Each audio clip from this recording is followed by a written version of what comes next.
That shouldn't be a problem. Or is my opinion of you overrated? If this person is in the health profession, then the FBI database should have an entry. By studying the bones, we can narrow down just who this person was. Why'd you ask me if you already knew the answer to your own question? We don't have time for complaining. Look up details about skeletons in our forensics database. Send what you find over to my computer immediately. Yikes. Give me a moment. There, I found them. You want me to send them over to you, right? Now it's time for the grand reveal. Let's compare the skeleton's characteristics with our information. Then we can confirm just who this person is.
"15 types of amino acids were detected in the skeleton.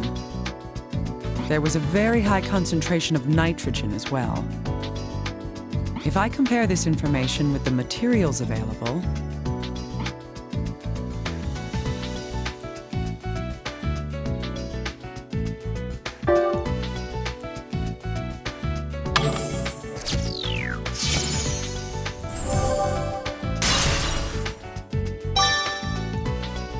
that's right. We can assume that this person died somewhere around 2 years ago. Someone had this disease 2 years ago? Long before this pandemic began? This fact alone won't get us anywhere, but if I consider it in light of other information,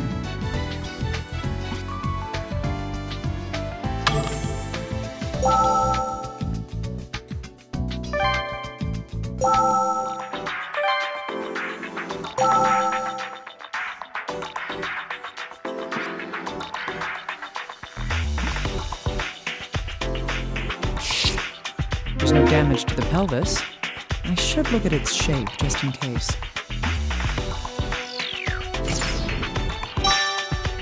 We can determine something from the shape of the pelvis. We can determine something. We can determine...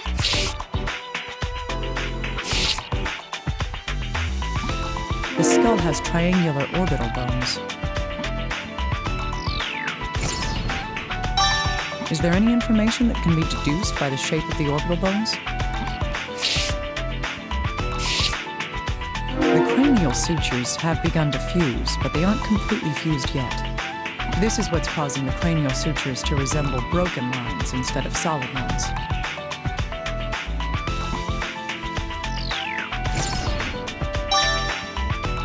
I recall that the cranial sutures can tell something about a body.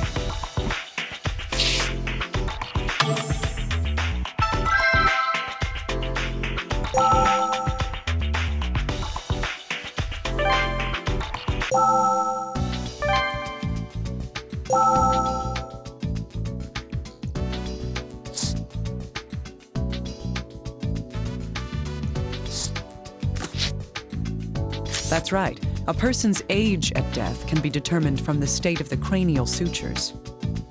The cranial sutures here have partially fused, indicating that this person's age was...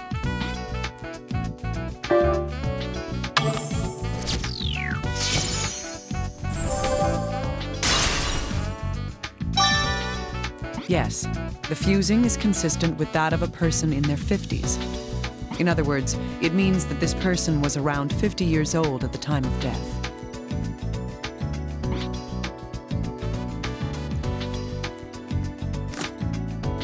An individual's gender can be determined by the shape of the pelvis. According to the materials at hand, this skeleton's gender is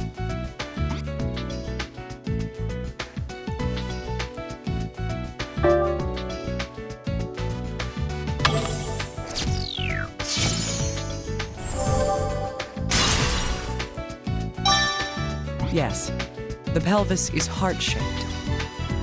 Thus, we can deduce that this skeleton is male. The German physician Blumenbach established a distinction of 5 major branches of human anatomy.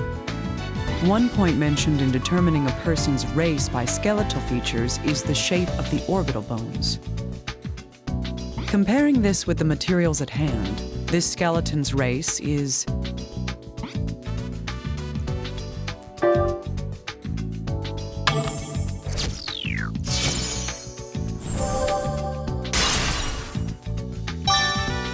indeed, this skull has the characteristics of a Caucasian. A Caucasian male in his 50s who died 2 years ago and was familiar with viruses. All the information we need has been gathered. Now we'll be able to figure out whose remains these truly are.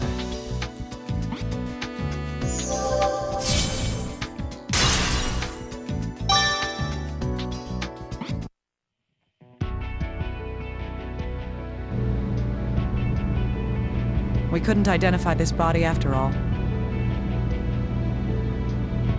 But there is an important fact that I understand now. First, let's sort out what we do know. We'll talk later. First is the time since death. The card with that is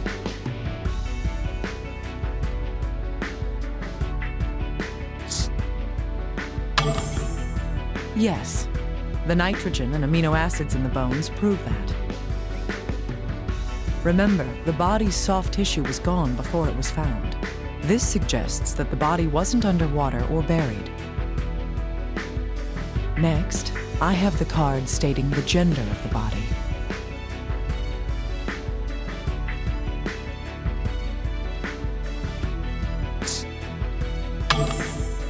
Correct. The shape of the pelvis, the face, and bones prove that. However, he had a thin build. He could hardly be muscular. Next, the age. This card tells our findings.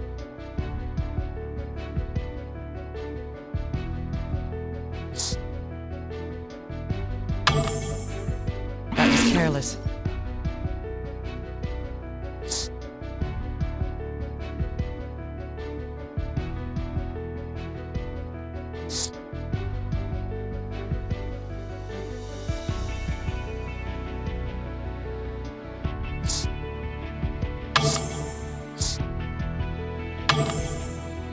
Yes, the cranial sutures have fused with age. This proves that this person was at least in his 50s. It's possible to determine his race as well. This card shows my conclusion based on the evidence.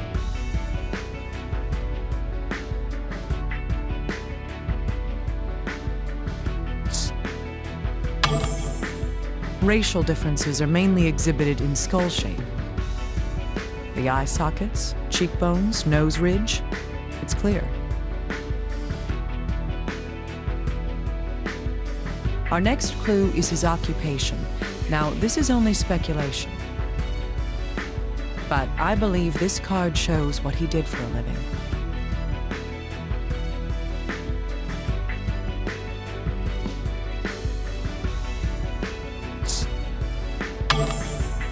Yes. If the items belonged to him, he was in medicine. In addition, it's likely that he worked in pathology. Now then, what was the cause of his untimely demise? This card shows that reason.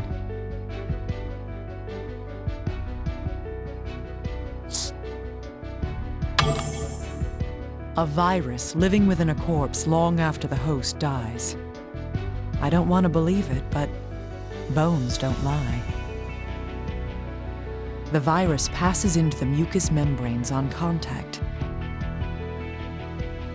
He died like the man Gabe diagnosed, hemorrhagic fever. He understood what was happening. He knew why he died. He knew, and it shows in the last words he had to say.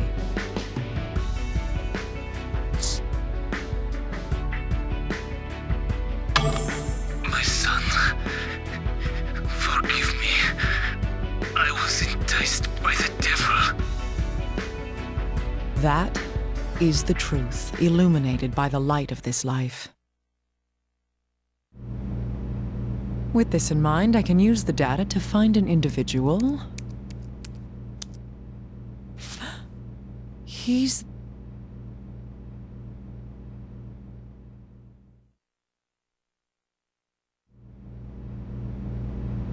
Hey! Hey, you listening? Where are you going? Just be quiet and follow me. We need to talk to the chief.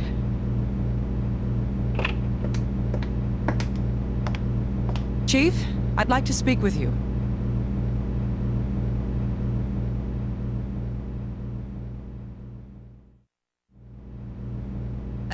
What did you say? It may be hard to believe, but listen to me, please. The bones Gabe came here with contained the infectious virus. But since the infection is not carried by air, the chances of these bones being a source of pandemic is low. However, they may still be a clue to finding a solution. I can't believe the two of you could find out so much. No, this is just a coincidence. Still, Dr. Tachibana should be done with a biopsy on the same virus. Vector of infection's unknown, but we've ID'd it. You think we'll make it in time? It's near hopeless. The disease advances too rapidly. The infected will all die before we finish the DNA analysis. Damn it. Isn't there any other lead we can follow? This isn't a clue, but I have one more thing I must report. You must report? I compared the reconstructed bones to our database. Only one person was a match for the data we had. Who is it? Him? Yes, Albert Sartre, a professor of virology, who vanished after the Cumberland College incident.